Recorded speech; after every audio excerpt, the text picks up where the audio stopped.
Halo semuanya, apa kabar? Selamat datang lagi di Rumah Jamur Tangerang.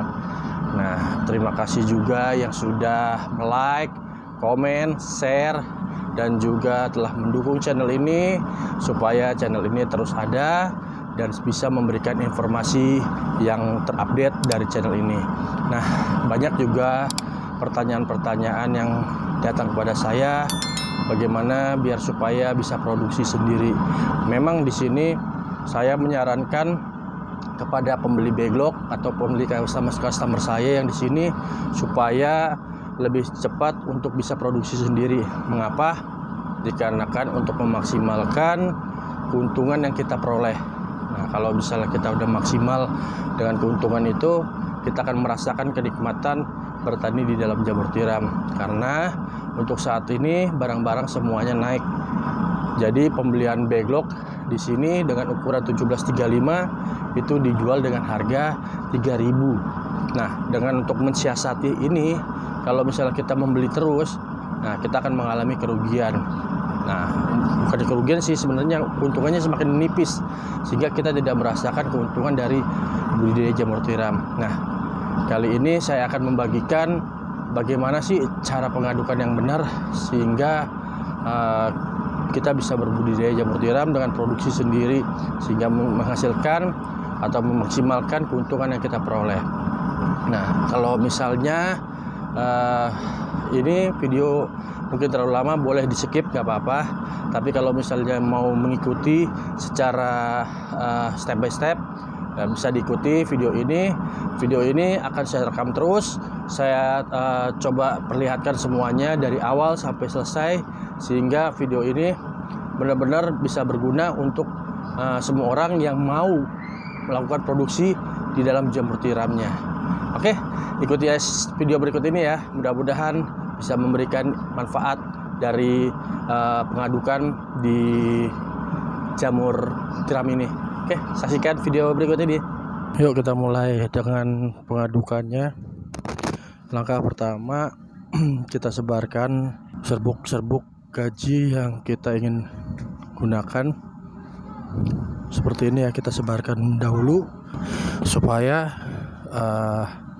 kita bisa mengetahui serbuk gergaji yang ingin kita pakai ini benar-benar kualitasnya udah bagus ataukah kualitasnya itu sudah buruk.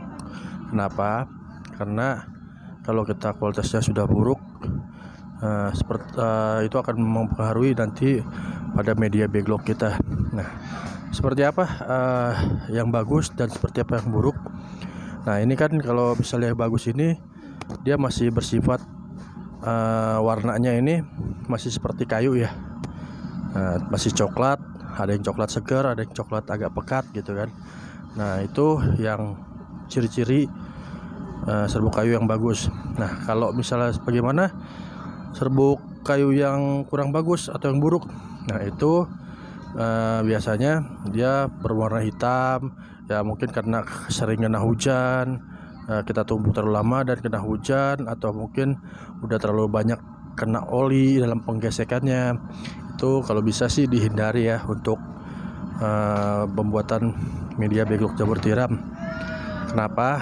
Ya nantinya yang ditakutkan kualitas dari backlog kita kurang bagus dan miseliumnya perambatannya kurang bagus. Oke. Nah, kita mulai coba meratakan dahulu dulu.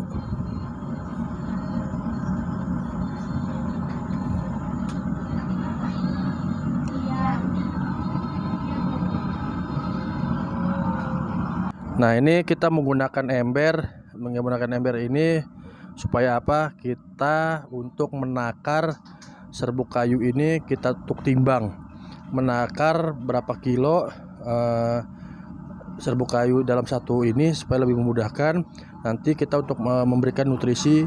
Karena di sini saya menggunakan racikannya itu menggunakan persen-persenan supaya percampuran media backlog itu benar-benar rata. Nah, biasanya ember seperti ini, kalau serbuk kayu kita taruh di dalam situ biasanya kurang lebih sekitar 8 kilo. Nah nanti dari total berapa ember ini nanti kita kalikan berapa tuangan ember ini, barulah kita untuk memberikan kapur, memberikan dedak, memberikan menggunakan persen-persenan. Nanti saya akan kasih tahu berapa persen untuk campuran media Beglok ini supaya kita semuanya bisa membuat media Beglok sendiri dan mandiri dalam berbudidaya jamur tiram. Oke. Nah ini tadi setelah kita timbang dan kita setelah taruh dalam media tadi, bak tadi ya, ini kurang lebih ini serbuk kayunya itu ada 320 kilo. Nah perbandingannya seperti ini. Untuk dedaknya nanti kita taruh sekitar ya, jadi 15% sampai 20% dedaknya ya. Kita taruh 15% dari total 320.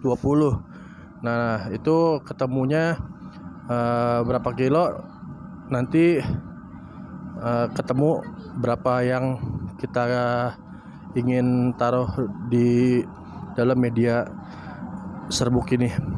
Ya, jadi nanti kita masukkan itu 64 kilo di dalam serbuk kayu ini ya, 64 kilo, karena perhitungannya itu 20%. Ya boleh 15 bila 20%, karena di sini saya biasanya lebih baik menambahkan media dedak ya daripada menguranginya ya, karena semakin kita banyak nutrisi, karena media Begloknya nanti yang hasilnya yang kita panen jamurnya itu lumayan bagus.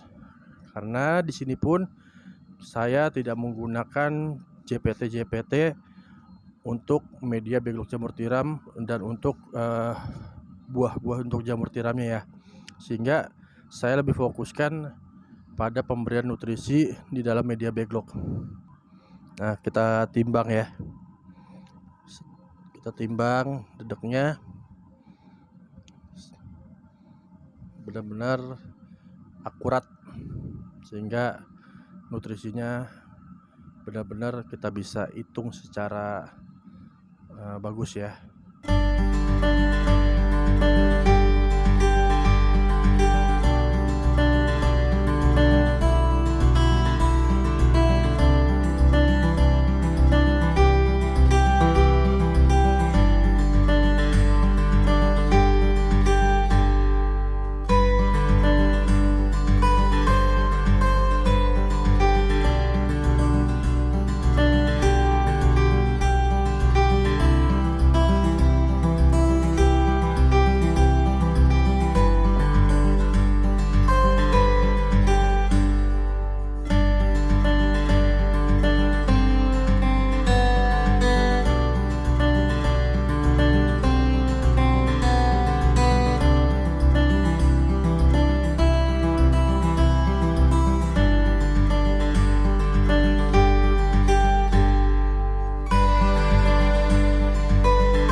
Kalau kelebihan gini kita coba kurangin ya.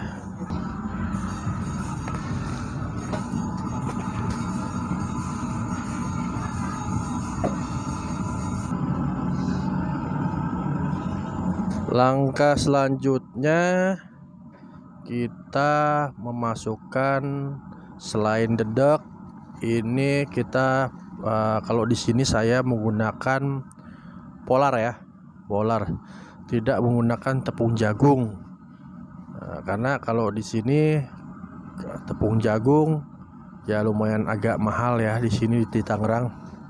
Jadi saya menggunakan bahan alternatif yaitu polar ya untuk makanan sapi.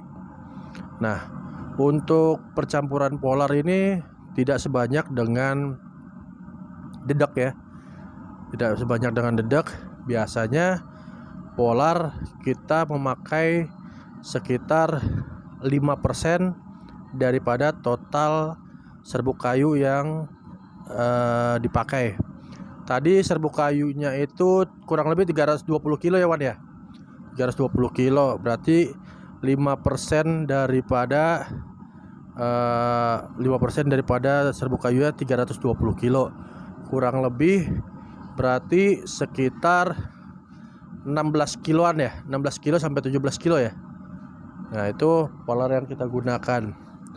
Ya, kita timbang dahulu ya, kawan-kawan smart people, supaya benar-benar nutrisi yang tercampur di dalam media backlog kita terpenuhi dan merata, dan kita dapat juga menghitung hasilnya nanti panen bisa melalui persentase seperti ini ya.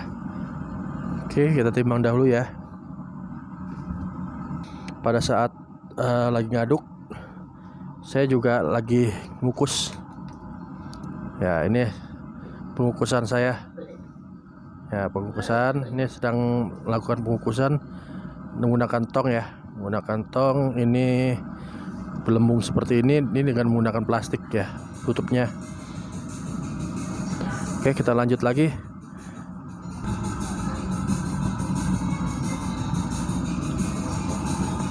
Kalau kita menggunakan kukusan tong seperti ini dengan menggunakan gas, ya kita bisa sambil mengaduk campuran media backlog dan kita fermentasi 1 hari sehingga kita besok untuk membungkusnya bisa lebih enak. Jadi benar-benar target produksi itu kekejar. Kalau saya pernah menggunakan kayu bakar, beberapa orang harus fokus di dalam tungku untuk melihat kayu bakarnya udah habis atau belum, atau apinya kebesaran atau belum. Nah, kalau menggunakan gas seperti ini, kita dapat satu kemudahan ya, bisa kita kontrol. Kita kontrol dalam beberapa jam aja, kita kontrol, kita lihat aja. Setelah kita kontrol, kita bisa melakukan aktivitas yang lain. Oke, lanjut lagi. Kita timbang polarnya dulu nih. Nah, seperti apa sih polar? Nah, kita tunjukkan ya polar. Coba Wan, sini Wan, polar Wan.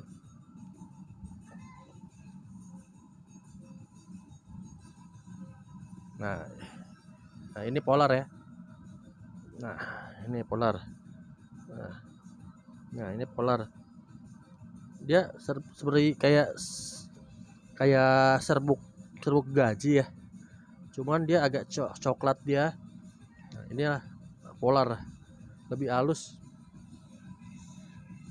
Nah, itu saya menggunakan polar di sini, tidak menggunakan jagung giling ataupun tepung jagung.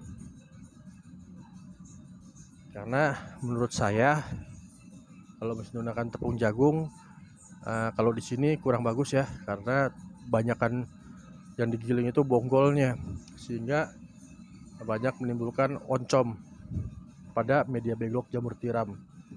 Dan terlebih harganya di sini lumayan mahal. Karena kalau misalnya kita beli jagung giling di sini kurang lebih itu sekitar 8.500 sampai 9.000 per kilo. Nah, sedangkan polar ini kurang lebih kalau misalnya kita kalkulasi dalam satu karungnya, per kilonya itu kurang lebih 5.500 per kilo. Nah, itu sangat jauh banget ya harganya. Nah, ini selanjutnya yang kita ingin timbang kapur ya. Kapur itu di sini saya bisa pakai kapur dolomit, bisa kapur natrium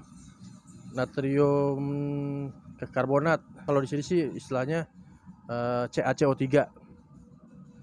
Nah, gitu, CaCO3 ataukah kalsium ataukah kapur dolomit. Dolomit ini sebanyak 2%. Sebanyak 2% dari total media atau mungkin serbuk kayu yang kita tebar. Jadi misalnya 2% dari tadi 320 kilo, berarti kurang lebih sekitar 6 kiloan ya Pak ya kapurnya ya, 5 sampai 6 kilo lah.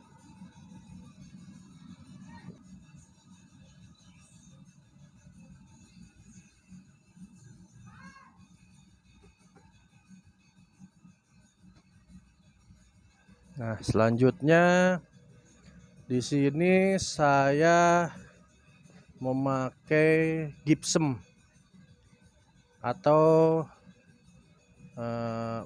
mungkin ya kalau nggak salah di sini CaSO4. Saya menggunakan gypsum. Nah, sekitar kurang lebih 2% juga Wan ya. 2% juga ini, jadi sama dengan kapur dolomit. Nah, apa sih fungsinya daripada gypsum ini? Nah, fungsinya gypsum ini adalah menguatkan atau mengeraskan akar nanti pada jamur tiramnya ya pada saat berbuah. Jadi tidak cepat patah gitu loh, tidak cepat patah kalau saat jamurnya ini gede hasilnya. Jadi dia tidak langsung jatuh ke bawah, jadi dia lebih terikat.